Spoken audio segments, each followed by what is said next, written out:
Fala pessoal, estamos aqui para mais um vídeo. Meu nome é Arthur, eu sou analista de valores mobiliários e hoje a gente vai falar sobre o resultado da Camil em 2022.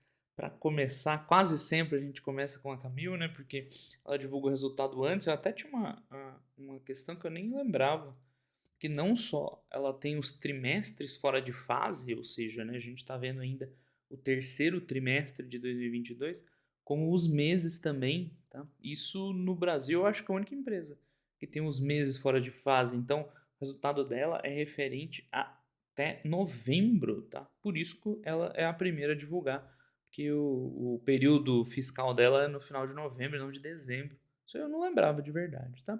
Mas enfim, brincadeira foi porque a Camil é uma empresa que a gente tem vários vídeos no canal, como ela é a primeira a divulgar resultado quase sempre, né? A gente aproveita e faz um vídeo, né? Novidade.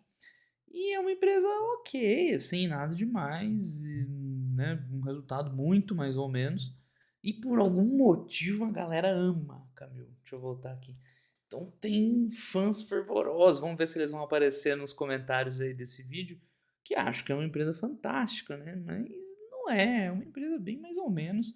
E como a gente comentou na live com o Eduardo, lá de apresentação do Fundamentei, cara, você não quer ter empresa mais ou menos na tua carteira, né? Você quer ter empresa boa, muito boa, né? O ideal é que só tenha excelente.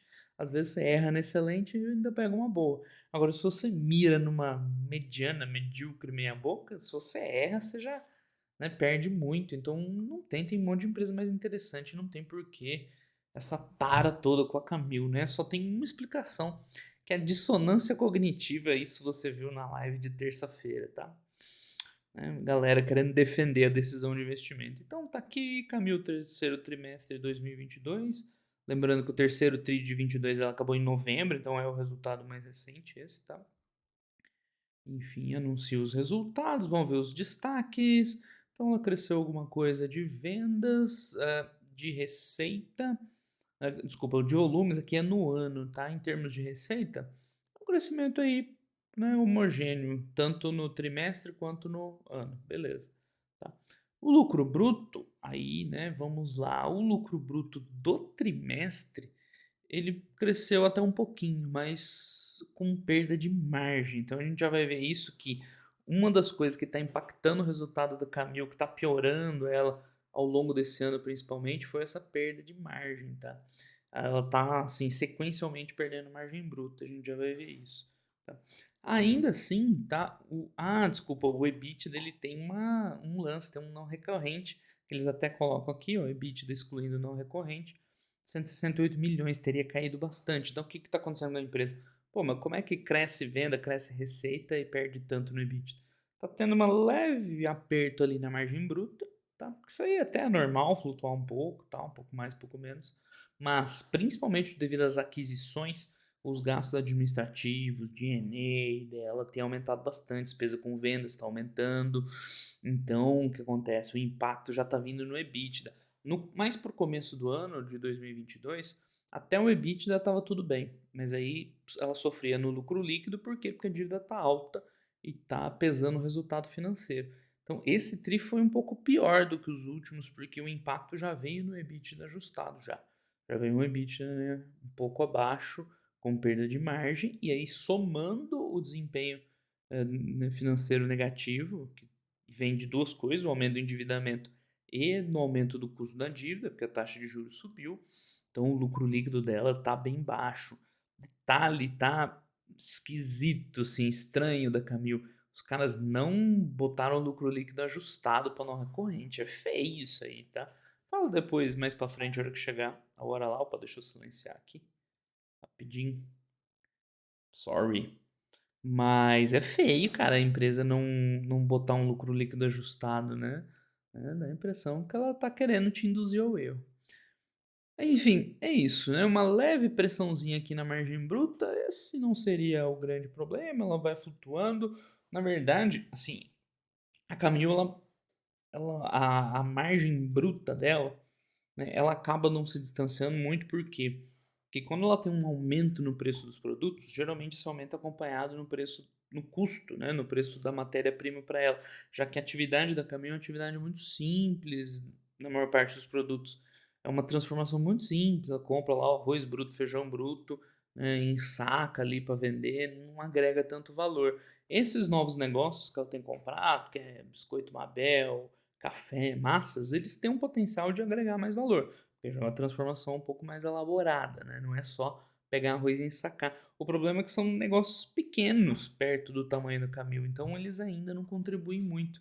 Então acaba que aqui em cima não tem muito o que fazer. A gente vê um crescimento de receita da empresa no, assim, sistemático nos últimos anos, né? Então, ó, a receita deu um up, deixa eu botar o anual. Né, o IPO foi acho que 17 dela. Enfim, ela ficou um tempo rateando e depois, boom, né? 5, 7, 9, quase 10. Então a receita subiu. Só que essa receita ela é acompanhada muito pelo aumento do preço dos produtos também no custo. Então ela não tem um ganho de valor. Né? O dia que assim, a Camil vai ganhar, o dia que ela começar a crescer muito os volumes. Tá? Porque aí nos volumes ela pode conseguir diluir um pouco de despesa e tal, né? Mas enquanto for preço, ela não ganha quase nada, porque o que ela consegue vender mais caro é porque ela comprou mais caro, né? Então, enfim, você vê uma evolução de receita, mas que no final não gera muito valor, porque o custo sobe junto, então a margem bruta fica ali. Já foi um pouco melhor, já foi um pouco pior, mas tende a não mudar muito disso. Com os novos negócios até poderia ser um pouco melhor, mas eles são pequenos, né? Eles não chegam a puxar a empresa inteira. E nesse meio termo, a empresa está crescendo, está ficando um pouco mais inchada, né? Com mais gasto, estrutura maior. Então o EBITDA vai sendo um pouco pressionado. Ele estava ainda evoluindo bem, se a gente olhar lá, né, de novo aqui, vai ver uma evolução do EBITDA, ou o EBIT, que seja.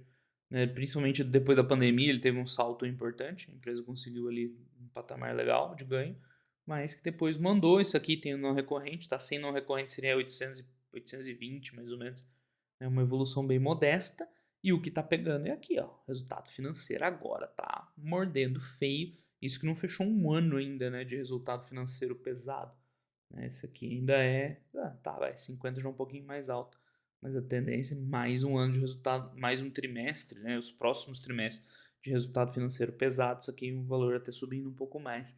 Então, assim, é muito investimento, então muito CAPEX leva a dívida aumentando, né? Com a dívida maior você tem um resultado financeiro pior, né? Mais despesa financeira.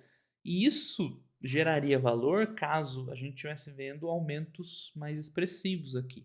Tá? Na receita até é expressivo, mas é o que eu falei, acompanhado do custo. Então seria tipo um lucro bruto aumentando bastante, um EBITDA aumentando mais, né? Para compensar isso aqui e o lucro líquido evoluir. Então a gente vê que depois da pandemia, a pandemia ela deu um salto mesmo. Esse salto aqui. Ela conseguiu aí um patamar novo aí de resultados, ela vinha fazendo aquisições, tudo encaixou, tá? Esse momento, não é que a pandemia levou as pessoas a, né, no primeiro momento até foi, né, exatamente isso, na pandemia levou as pessoas a, né, consumirem mais produtos do supermercado e tal, mas o impacto foi no preço, né, dos commodities agrícolas e tal. Só que dali então, de lá em diante, né, ela voltou para aquela normalidade dela, sem um grande evento desse para levar o resultado. Assim, meio que aí já mata quase tudo, né? Porque a empresa agora vai falar do arroz, do feijão e o preço disso, o preço daquilo. Vamos ver que não sai muito disso.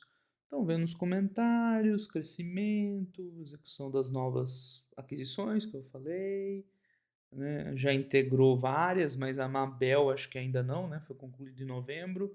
E a Todd para fazer cookies. Na verdade, é o cookie da marca Todd, né? Então, você está vendo, ela está buscando aí um produto um pouquinho mais diferenciado, com uma marca, né? Mais representativa e tal. Vamos ver. Vão entrar em biscoitos agora. Ih, pessoal da M Dias, né? Mais um para entrar nessa roubada. Pá, complementariedade, não sei o que, importante passo, diversificação, blá blá blá blá blá blá blá blá. Isso é verdade, né? Diversifica, tem produtos com um mix melhor, mais valor agregado, verdade é. Só que ainda é pequeno, a gente já vê num gráfico lá. O não recorrente de onde ele veio da aquisição da Mabel, tá? É o contrário do ágio de aquisição. Você sabe o que é o ágio de aquisição?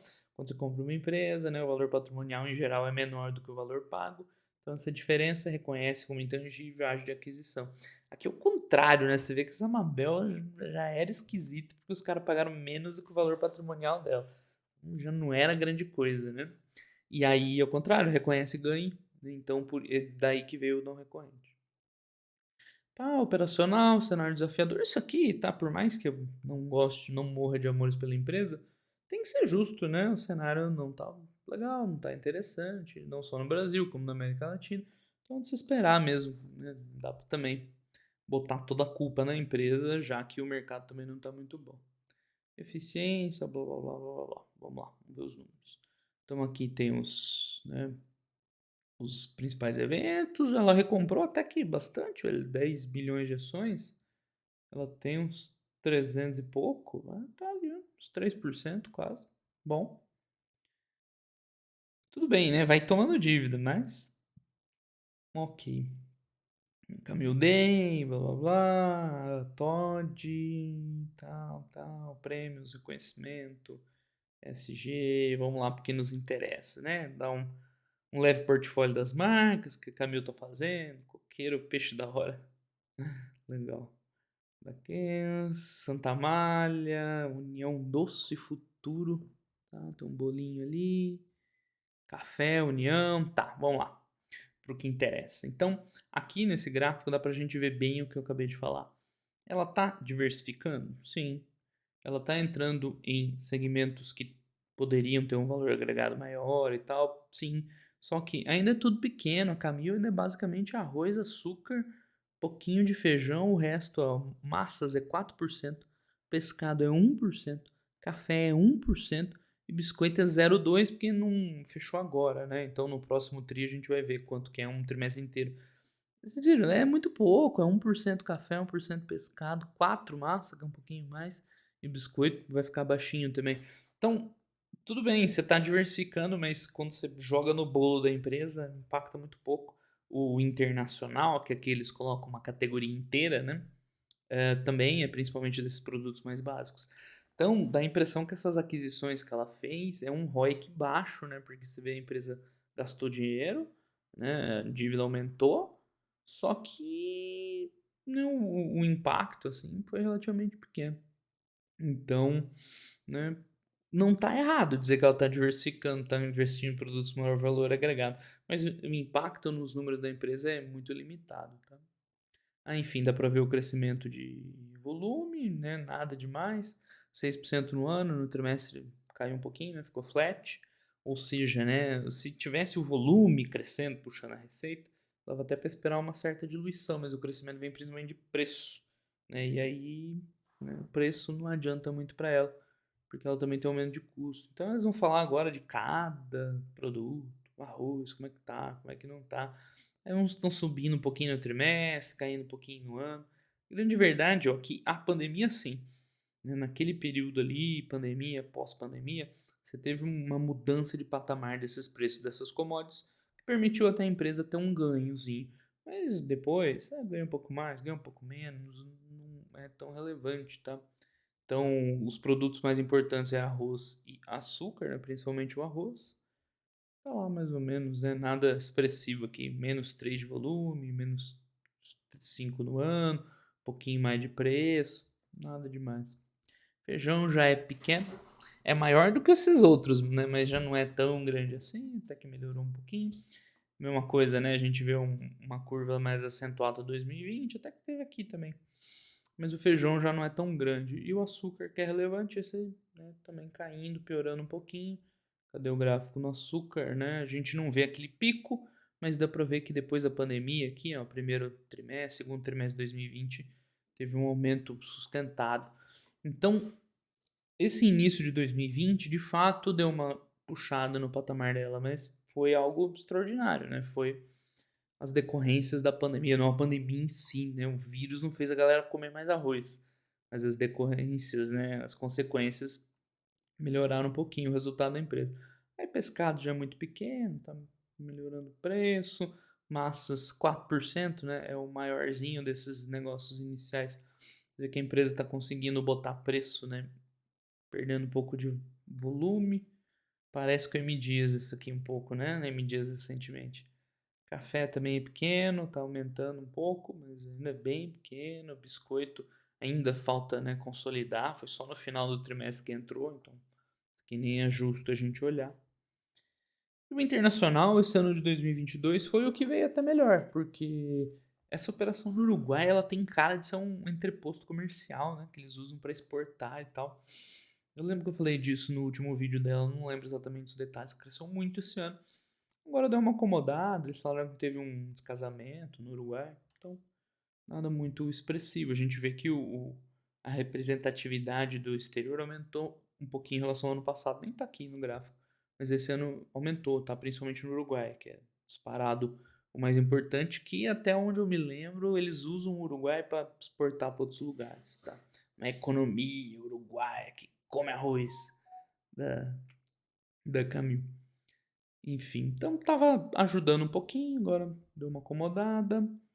Enfim, isso aqui, volume, preço, mais ou menos meio que a gente já viu. Então aqui dá para ver melhor isso, tá? Quando a gente vê o consolidado, vê que, nossa, a receita cresceu um número bom, é verdade. Né? Ano contra ano aqui, né? Terceiro trimestre. Só que vem principalmente de preço. E esse crescimento do preço, ele não traz ganho para a empresa. Porque o custo cresce também. Você vê que o volume até caiu um pouquinho, né? Nas internacionais ainda tem câmbio. Então, o lucro bruto fica modesto, né? Ele ainda cresceu um pouco, 10%, mas uma leve pressão de margem. Como eu disse, essa pressão de margem do lucro bruto nem é o mais preocupante. É óbvio que ela já é uma empresa de margem apertada. Então, se sistematicamente ela começar a perder margem bruta, isso é bem ruim, tá? Mas margem bruta lá na frente tem um gráfico, a gente vê que ela dá uma flutuada. Mas nos últimos trimestres eles têm perdido pontos, assim, de uma maneira sequencial, então é um ponto importante para se acompanhar, tá? O lucro bruto cresce 10, tá ok, mas o SG&A cresce 40, é aqui que pega, né, na rentabilidade da empresa. Tudo bem que tem os não recorrentes de gasto, tem aumento de despesa das aquisições, tem o que? Umas provisões que eles falaram e tal. Então assim, né, tirando tudo que tá ruim, mas ok tirar esses não recorrentes, teria crescido só 18, e aí já né, é mais defensável. O lucro bruto crescer 10 e o SG&A 18, pressiona o EBITDA, mas né, você aguenta uma pressão dessa, tá? Outras receitas e no EBITDA que entra o não recorrente do reconhecimento lá da Mabel. Então o primeiro número aqui, pô, subiu 50%. Com o não recorrente, a empresa coloca corretamente, bonitinho, os não recorrentes aqui. Então, né, o EBITDA daria aí 168 milhões, já com queda. Então aqui a gente vê o impacto disso, né? Lucro bruto cresce 10, custos mesmo ajustados sobe 18, né? Custo subiu mais que o lucro. Bom, cai o resultado aqui, né? Cadê? Cai 16%. E nesse EBITDA ajustado, tá? Eles estão tirando os não recorrentes negativos também, não só o positivo. Então já é sequinho esse EBITDA daqui, né? Não tem muito o que questionar não, tá? De onde eu tirei aqueles 820 que eu falei, né? Mais ou menos uns 820 o EBITDA últimos 12 meses ajustado. É esse número aqui, tá? 600 e pouco, né? Do EBITDA ajustado do ano até o momento, mais 200 milhões do ano passado, tá? Por isso que eu falei ali esse número 820. E aqui, esse é o grande vilão da Camil no momento, que é o resultado financeiro, né, piorando bastante. Né, no anual, aí, últimos 12 meses a gente viu, já está batendo, passou de 250 milhões, e é o que está consumindo aí o bottom line da empresa. Tá? Não tem muito o que fazer. Em parte não é culpa da empresa, é o aumento na taxa de juros, mas em parte é decorrente do modelo dela de negócio, que só meio que cresce com aquisições que até agora assim, né, não mostraram impacto na empresa. Né? Eu desconfio que elas tenham um ROIC relativamente baixo. Então, né, é um modelo que é difícil. Ah, a pandemia veio, jogou os preços tudo para cima. Beleza, né? Mas a pandemia foi uma só. A gente espera, né? Que tenha sido uma só. E aí, você vai esperar vir um outro evento extraordinário e tal e melhorar um pouco o patamar dela? Então é isso que eu falo. Você não vê um plano de geração de valor assim, consistente dela no longo prazo. Então, o lucro aqui eu tenho que criticar justamente a empresa. Tá? Pega muito mal eles chegarem e botarem um lucro sem o ajuste, tá? Porque, mas botou no EBITDA, tudo bem, mas aí depois você esqueceu e botou o lucro normal. Esse lucro líquido aqui foi abaixo de 100 milhões ajustado, tá? Foi bem aquém do ano anterior. Se você pegar a diferença do EBITDA aqui, ó, 310 para 168, daria o que? 140, alguma coisa assim, milhões, tá? Não dá para você subtrair aqui simplesmente, tá? Porque tem um imposto em cima desse não recorrente, então, tipo, só a empresa conseguiria dar um número certinho pra gente de qual seria o lucro ajustado, porque aí diminui a base de cálculo de imposto, não sei o que, não sei o que lá. Mas ainda assim é um lucro baixo, tá? Seria um lucro bem baixinho, né? É só fazer a conta aqui, o EBITDA de 310 ajustado, desculpa, aqui, né? 168, 170, né? Então, que dá uns 140 milhões, é claro, né? Você não vai tirar 140 milhões desse lucro. Falar que teria dado zero, não é para tanto, mas teria vindo um lucrinho bem fraquinho esse trimestre, tá bem fraco. Enfim, aí a empresa que tem as contas lá e preferiu não divulgar, tá? Então, isso não é legal, tá? Não é legal mesmo. Porque ela nem faz menção, pelo menos não no release, esse lucro ajustado, tá? As margens aqui, ó, na tabelinha, tudo margem padrão, sem botar nenhum ajuste aqui, né? Não é tão legal. Enfim, aqui é meio confuso, né? Eles voltam a falar de receita de novo, voltamos a correr para cima na DRE. É a mesma coisa que a gente já viu lá, né? A receita vem crescendo, vem, mas é com base no preço. O volume tá piorando, o câmbio influencia um pouquinho no exterior. Aqui tem mais uns detalhes, né? Então, trimestre a trimestre, ganhou no preço, perdeu no volume, né? Em geral, perdendo volume, isso não é muito bom, né? Só o internacional cresceu pra caramba, principalmente lá aquela operação no Uruguai lá. Mas não é legal os caras perderem volume, tá? Quero um pouquinho que podia melhorar um pouco.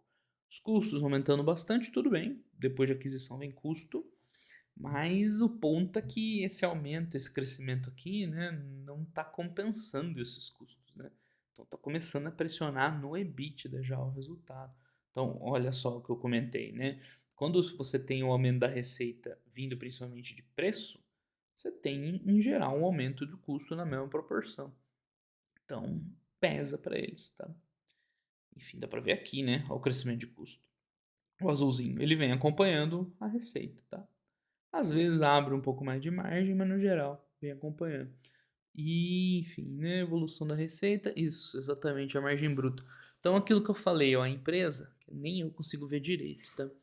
Mas ela chegou a ter margens brutas ali de 25, 28. Tudo bem, faz muito tempo, tá? Aí caiu para 23, 24, beleza. Aí caiu para 19, 20. Tinha dado uma melhorada e voltou a cair. Então, isso que eu falei um pouquinho antes, né? Que ela vem perdendo uns pontinhos de margem bruta, assim, meio consistentemente. Isso, assim, não é tantos pontos, se você for ver. Mas para quem tem margem apertada, qualquer pontinho faz muita diferença. Então, essa quedinha que ela foi perdendo ao longo do tempo de margem bruta, que aqui não entra ineficiência de aquisição, né, aumento de SG&A, resultado financeiro de aquisição, nada disso. Aqui é negócio puro, né? Essa quedinha de margem bruta sequencial pesa, né? Pesa bastante, da impressão que o ganho que a empresa tem é só inflacionário, que aí, né, ele é devolvido depois nos custos. Então, isso não é um sinal importante no longo prazo.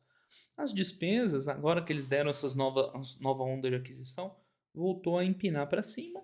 Se fosse só isso, né, tudo bem, uma hora você resolve, né, uma hora ganha sinergia. Então, é importante que ela trabalhe em reduzir esse SG&A aí, encontrar sinergia, otimizar custo, porque não dá para ela continuar viável, né, com o resultado lá em cima meio capenga e custo aqui embaixo crescendo, tá? Ela tem que fazer um trabalho importante aqui. Enfim, gerais administrativas, com vendas, aqui tá o não recorrente, né, quase 200 milhões, tal. Então, o EBITDA 300 milhões, tirando os ajustes 170, né, a diferença aí de 30, 40 mais ou menos. Desculpa, 130, né, 140 milhões pro ajustado. Então aqui a gente vai ver a evolução do EBITDA, né, a sazonalidade um pouco, a margem, esse 12% é a margem não ajustada, tá? Então, assim, não dá para ver uma tendência, né, 8, 12, 7, 9, mas evolução também não tem, né? Tá meio que flutua, flutua e não vai a lugar nenhum. Esse número aqui, acumulado, tá com não recorrente, né? É 820 mais ou menos, esse valor aqui. Então tá flat o EBITDA desde a pandemia. E o grande vilão, o resultado financeiro, né? Comendo cada vez mais o retorno, tá? Imposto de renda, o lucro líquido, de novo, o lucro líquido, né? Tinha que ter aí lucro ajustado, né? Pisada na bola da empresa.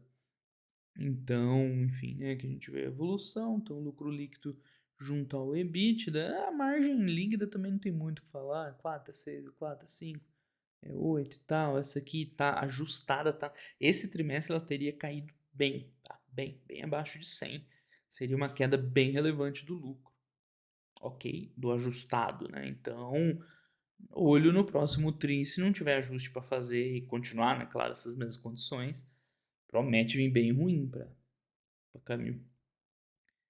Bom, endividamento, aqui tem a abertura da dívida, a dívida, né, crescendo aos pouquinhos, já começa a chegar num patamar que incomoda, próximo a 3 vezes, principalmente com esse custo de dívida alta, essa taxa de juros alta, né, a gente está vendo o que está acontecendo, né, teria derrubado bem o lucro líquido da empresa, e assim, a gente não vê uma geração de caixa para, né, reduzir, porque a empresa está nesse momento e compra Mabel, compra Todd, e comprou Santa Malha, comprou União, o resultado vai crescendo, mas nada expressivo, e a dívida aumenta, né? Então, isso aqui começa a incomodar um pouco, né? Dívida cada vez maior, o custo da dívida está alto e os resultados não estão crescendo na mesma proporção, né?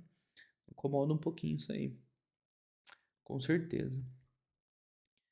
Enfim, CAPEX, eles informam uma aquisição. Tem aquisição junto, né? O laranjinha. Então você vê que o CAPEX regular da empresa é de boa, é tranquilo. Mas ela vem gastando, assim, né? Com aquisições. Sempre que tem uma aquisição, a gente vê um pico aqui de CAPEX. Essa aquisição é a que principalmente puxa, né, o aumento do endividamento. Mas você não vê também uma geração de caixa forte. Falando, agora ela vai parar de fazer aquisição, vai pegar a geração de caixa, vai desalavancar e vai melhorar. Não tá aparecendo, tá? Nesse tri, a geração de caixa veio bem ruim, porque o capital de giro tá dando uma piorada. Isso aqui é um pouco normal, tá? Sempre que você tem um cenário inflacionário, a tendência é piorar teu capital de giro, né? Porque teus custos vão aumentando antes de você vender. Então tem uma pressão no capital de giro. Então, esse momento que a gente tá vendo, inflação, aumento no preço dos alimentos, né, tá piorando o capital de giro, né? É esperado. Mas mesmo assim, não dá a impressão de ver uma geração de caixa forte. Esse trimestre foi bem ruim, inclusive, né, vindo aí da operação da empresa. E é isso, né? Estrutura acionária, blá blá blá blá blá, performance. Olha lá, a empresa desde do IPO dela, ela subiu 1%, ou seja, zero, né? Vai fazer quase 3 anos aí no final desse ano. Ou 3 anos, 5 anos, né? 2023. Ou seja, é o que eu sempre falo, que o pessoal fica puto comigo, não sei porquê. Cara, é uma empresa bem meia boca, tá bem meia boca. Por quê? Não tem nenhuma grande vantagem competitiva, não agrega muito valor aos produtos, né? Principalmente os produtos de maior volume, arroz, açúcar, né? Compra o produto bruto, faz um beneficiamento muito simples, então você não consegue agregar valor. Os produtos que eles poderiam agregar mais valor é muito pequeno, tá? Ela cresceu, aumentou principalmente essa receita aqui com base em aquisições, outro num cenário inflacionário, de aumento no custo dos produtos. Esse cenário inflacionário não beneficia ela, porque aumenta muito o custo também, e como ela tem margem baixa, ela não alavanca ali custo fixo, custo de D&A, então não beneficia muito. E as aquisições, principalmente essas últimas, não pareceram nada interessante, tá? Porque dívida aumentando, não cheguei a fazer conta de aquisição individualmente, a dívida aumentando e contribuição no resultado relativamente pequeno. Então, né, não é uma geração de valor no longo prazo, tem nada que nos diga. Só que a galera empolgou com isso aqui, ó. ela, naquele momento da pandemia, que sim, houve uma melhora de patamar de resultado, todo mundo achou que acho que ia ser daquele jeito para sempre, né? Então a empresa saiu de 6 para 12, dobrou de valor, e aí acho que a galera né? Empolgou. Eu não empolguei, não, eu critico a Camil desde o início. Então a galera aqui deve ter visto isso, empolgou. Quer ver, ó, o gráfico de investidores? Olha só, né? Por acaso, disparou 2020 e 2021.